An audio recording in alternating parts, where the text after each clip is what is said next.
मैं मऊनाथ भंजन और आप लोग मुझे उत्तर प्रदेश के 75 जिलों में से एक मऊ जिला नाम से ज्यादा जानते हैं।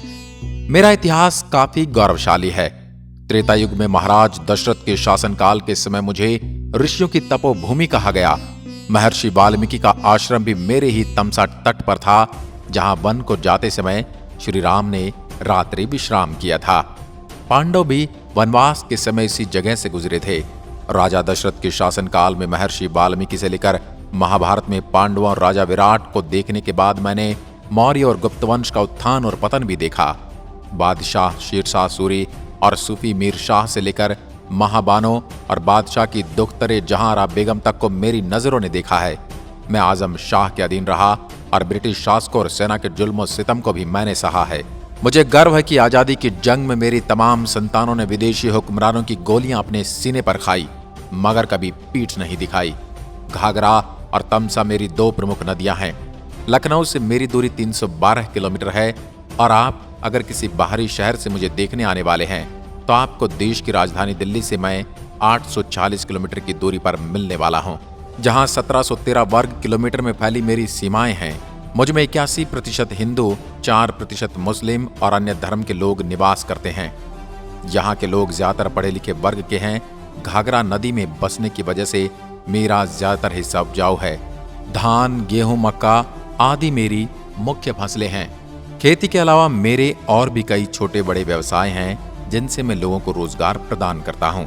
मेरा इतिहास 1500 साल से भी ज्यादा पुराना है, जब मेरा इलाका पूरा जंगल से भरा हुआ था और आसपास कई आदिवासी जनजातियां निवास करती थी। 1028 ईस्वी में बाबा मलिक ताहिर ने अपने भाई मलिक कासिम के साथ यहाँ कदम रखा था। उस समय मुझ पर मऊ नट का शासन था। मऊ नट और मलिक बंधुओं के बीच युद्ध हुआ और जिसमें मऊ नट का भंजन हुआ और मेरा नाम मऊ नट भंजन पड़ गया। मुझ पर कब्जा करने के बाद बाबा ताहिर और उसके भाई के अलावा उसकी फौज में शामिल सिपाहियों ने अलग अलग जगहों पर कई इलाकों का निर्माण किया, जो आज भी आपको यहाँ देखने को मिलने वाले हैं। 1629 में मुगल बादशाह शाहजहां के शासनकाल में मुझे उनकी लड़की जहांआरा को सौंप दिया गया। जहांआरा ने कटरा में अपना आवास और शाही मस्जिद का निर्माण करवाया था। इसी समय जहांआरा ने भूमि से 17 फीट नीचे सुरंग बनाई थी, जिसके अवशेष वर्तमान समय में भी मौजूद हैं। मुगल परिवार के साथ मजदूर, कारीगर व अन्य श्रमिक लोग भी आए थे, जिन्होंने यहाँ बुनाई का काम करना शुरू किया था। मैं तमसा नदी के तट पर बसा हुआ हूँ। मुझ में 4 तहसील, 9 ब्लॉक, 4 विधानसभा, 1 लोकसभा, 169 डाकघर, 11 पुलिस स्टेशन, 1 नगर पालिका और 9 नगर पंचायतें हैं।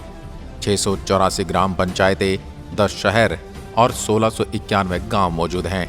कुछ समय पहले मैं गोरखपुर का एक हिस्सा था, लेकिन बाद में आजमगढ़ जिले का हिस्सा बन गया।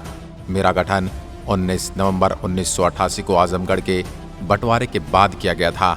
मेरे दोहरी घाट में भगवान राम और परशुराम को देखा गया था। मुक्तिधाम, शीतला देवी मंदिर व वन देवी मंदिर, मऊ वाटर पार्क, वन देवी पार्क और मऊ जिला की जामा मस्जिद आदि मेरे दर्शनीय स्थल हैं। जैसे ही मैं नया जिला बना तो मानो मुझ में विकास के पंख लग गए। अफसोस कि मेरा एक बेटा गोलोकवासी क्या हुआ। मेरा बदलता नक्शा मुझे डराने लगा है। एक के बाद एक अनुसंधान केंद्र हटते गए और मीलें बंद होती गई। मैं बदहवास अपने बेटों की तरफ निहारता रहा। अब मेरा सुनहरा अतीत कहाँ खो गया और उसे कोई लौटा दो। मुझे मेरी किस्मत बदलने का इंतजार है।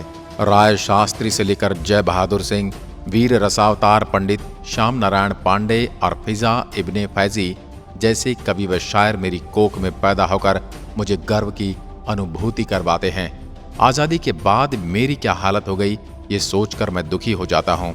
आज के नौजवानों को मालूम भी नहीं होगा कि 1950 में पंडित नेहरू ने इसे भारत का मैनचेस्टर कहा, तो मेरे नाम पर बसे शहर में कोयला से प्रतिदिन 5 मेगावाट बिजली बनने लगी। अब यह नक्शे से गायब है। गायब तो दोहरी घाट के शाहगंज और छपरा की ट्रेन भी हो गई। वह तो भला हो पड़ोसी जिले के एक बेटे का, जिसने रेल से जुड़ी मेरी आस को मिटने नहीं दिया। दोस्तों, जहां एक तरफ मेरे गौरव भरे अतीत से मुझे गर्व होता है, तो वहीं वर्तमान मुझे शर्मसार करता है।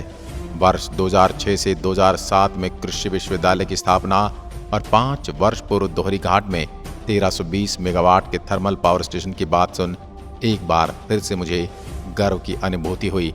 पर मेरे बेटे बिल्ली बन झगड़ने लगे और बंदर रोटी लेकर चला गया। अब तो संभल जाओ और मेरी पुकार सुनो, मुझे मेरा खोया अतीत लौटा दो, ताकि लोग भी बोले मऊ जैसा दूसरा कोई नहीं। मैं मऊ आपको आमंत्रित करता हूं अपनी वास्तविकता दिखाने के लिए। आज की वीडियो में बस इतना ही। जय हिंद, जय भारत।